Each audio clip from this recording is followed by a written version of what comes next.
Okay, so we're diving into something today that I think a lot of people can relate to. You know how, like, when you're dealing with PMS, it's like its own world of, ugh, right?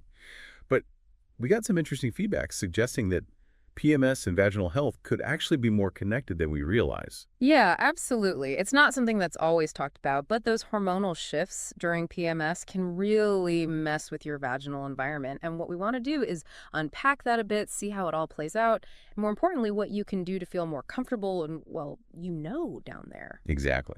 Because when you're already dealing with cramps and mood swings, the last thing you need is to be uncomfortable in that area too. So we dug into some sources on this, and it turns out it's not just some random coincidence. It's like these two things are kind of intertwined. It's like a domino effect. These hormonal changes trigger a cascade of events that impact everything from the natural pH balance to the types of bacteria that thrive in the vagina. Even things like moisture levels and how resilient those tissues are can be affected. Okay, so let's talk hormones. We know they go kind of haywire during PMS, but like what's the key thing to understand about how those fluctuations specifically impact our vaginal health during that time? Well, think about estrogen and progesterone as the conductors of their orchestra down there, right? Hmm, They kept everything in harmony. And estrogen, in particular, is really important for supporting the growth of those good bacteria, the lactobacillus, that live in the vagina. right, I've heard about those. They're like the good guys that help keep things balanced. Exactly. They're the guardians of the galaxy, and they produce lactic acid, which creates an acidic environment, typically with a pH around 3.8 to 4.5. That acidity is key for keeping things healthy and preventing other microbes, like certain bacteria or yeast, from taking over. So when PMS hits and those hormone levels start to do their thing, what happens to that important acidic environment? Does it get thrown off? It can, yeah. In the days leading up to your period, there's often a dip in estrogen relative to progesterone. And because estrogen is such a big supporter of the lactobacillus, their numbers can take a hit. And so fewer of those good bacteria means. Well, it means that the pH can become less acidic and shift towards a more alkaline state. And that's when things can get a little dicey. Okay, so I get it. Less good bacteria, the pH changes. But like, why is that a problem? It's like changing the ecosystem, right? When the environment becomes more alkaline, it can actually become more welcoming to other types of bacteria or yeast that don't usually dominate. It's like creating the perfect conditions for them to flourish. Ah, so it's not just the hormones themselves causing a problem, but the changes they trigger that make it easier for other stuff to move in.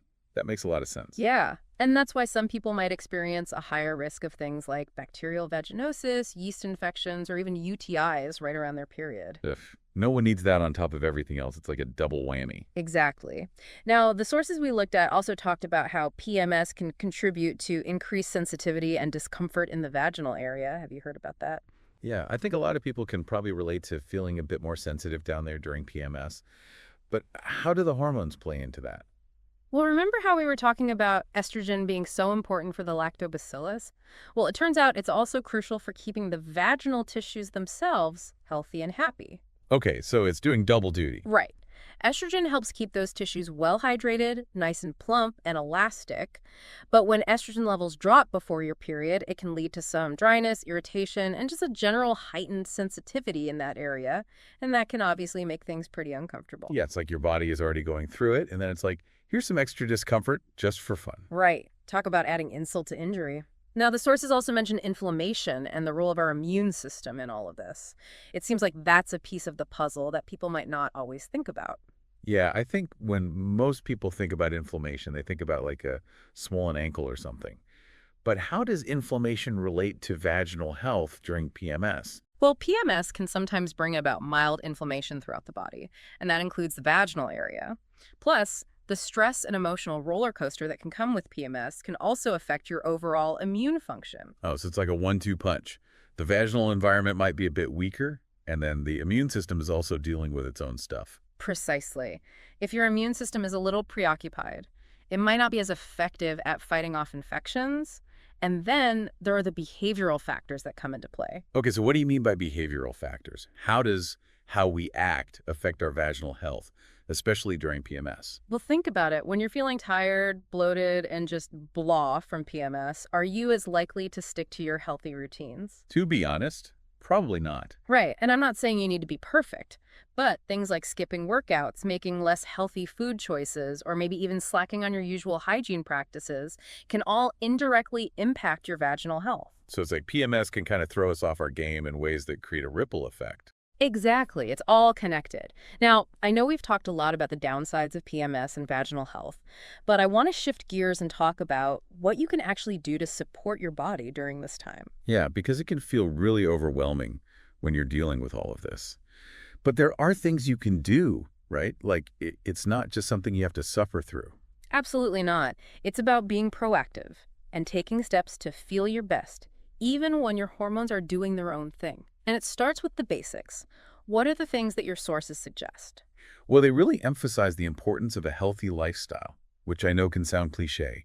But what does that actually look like in terms of supporting vaginal health during PMS? It's not about being perfect. It's about making choices that support your body's natural defenses. And one of the biggest things is nutrition. Right, because we always hear about eating healthy, but how does that specifically help with vaginal health?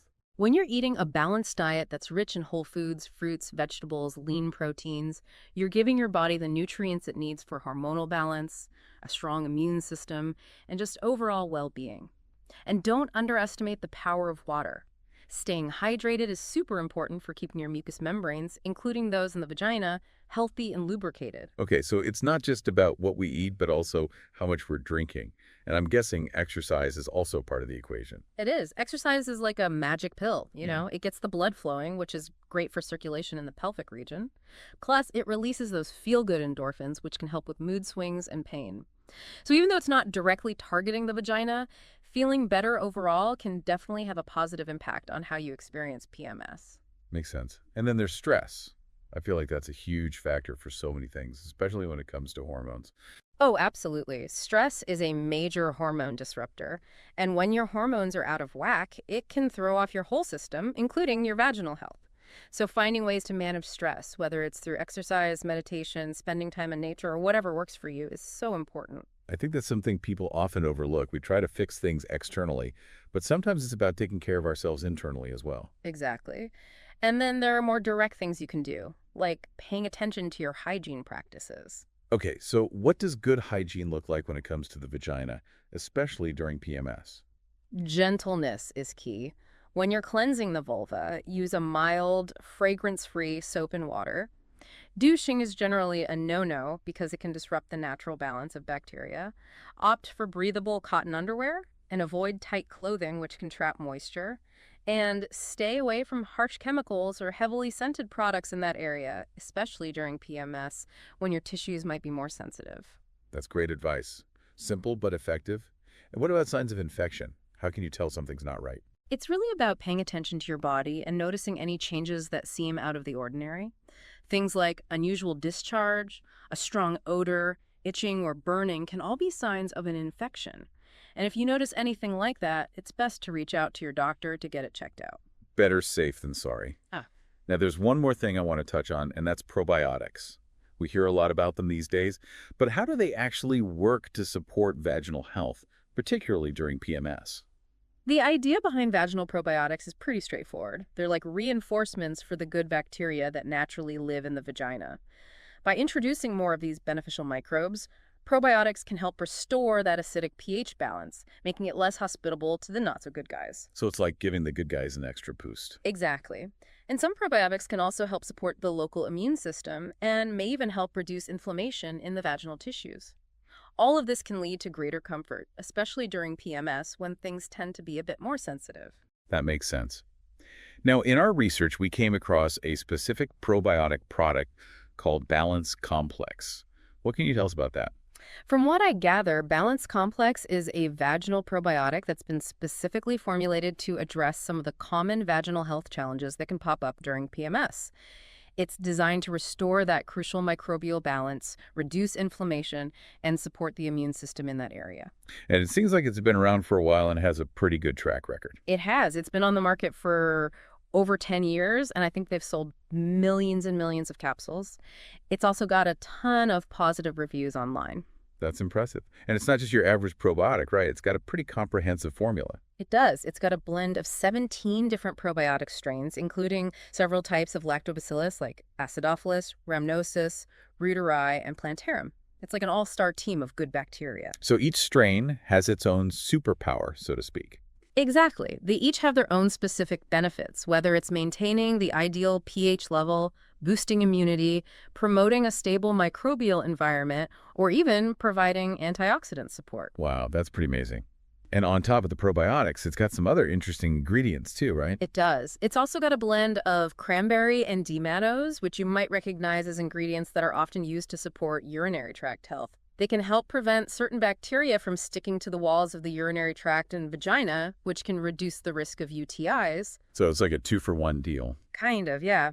And then there's oregano leaf extract, which has natural antimicrobial properties, and caprylic acid, which can help target yeast overgrowth. They've even included enzymes like protease and cellulase to help break down bacterial biofilm. Biofilms, what are those? Oh, those are like sticky layers that bacteria can form to protect themselves. It's like their little fortress. But these enzymes can help break those biofilms down, making it easier for the good bacteria to do their job. That's so cool. It's like they've thought of everything, and they've also included ingredients specifically for soothing and supporting the tissues, right? Yeah, absolutely. They've got aloe vera in there, which is known for its soothing and anti-inflammatory properties. There's also arabinogalactan, which can enhance immune responses. And then other ingredients like anise seed, black walnut hulls, wormwood, and even reishi mushroom, which all have traditional uses for their antimicrobial, anti-inflammatory, and immune-boosting properties. So it's like a multi-pronged approach to restoring balance and supporting vaginal health. But I think it's important to remember that it's not a magic bullet, right? Right, it's not a quick fix. It's meant to be used as part of a holistic approach to your health. That includes a healthy diet, exercise, stress management, and those good hygiene practices we talked about. It's like a team effort. You're giving your body the tools it needs to thrive. Exactly. Now, for anyone listening who's dealing with recurring vaginal health issues, whether it's dryness, discomfort, or just feeling off, there's a resource that might be helpful. Have you heard of vaginalquiz.com? I have, yeah. It's a quick online quiz that's supposed to give you a personalized analysis of your vaginal health. Right. It's designed to help you identify any potential imbalances and offer expert-backed suggestions that are tailored to your specific symptoms and lifestyle. So it's like a way to get some personalized guidance without having to book a doctor's appointment. Exactly. It's a great way to start understanding your body better and taking control of your vaginal health. So if you're struggling with any kind of vaginal discomfort or just want to learn more about your body, I highly recommend checking out vaginalquiz.com. And that brings us to our final thought for today. Think about this. How might a deeper understanding of the intricate connection between your hormonal cycle and your vaginal health empower you to make more informed and effective choices for your overall well-being? It's about recognizing that these aspects of your health aren't separate. They're deeply intertwined. And by taking care of your whole self, you can experience greater comfort and confidence throughout your cycle. That's a great point. It's all about taking a holistic approach and tuning into your body's unique needs. Thanks for diving into this topic with me. It's been really insightful. It's been my pleasure. And remember, you deserve to feel good in your body every day of the month.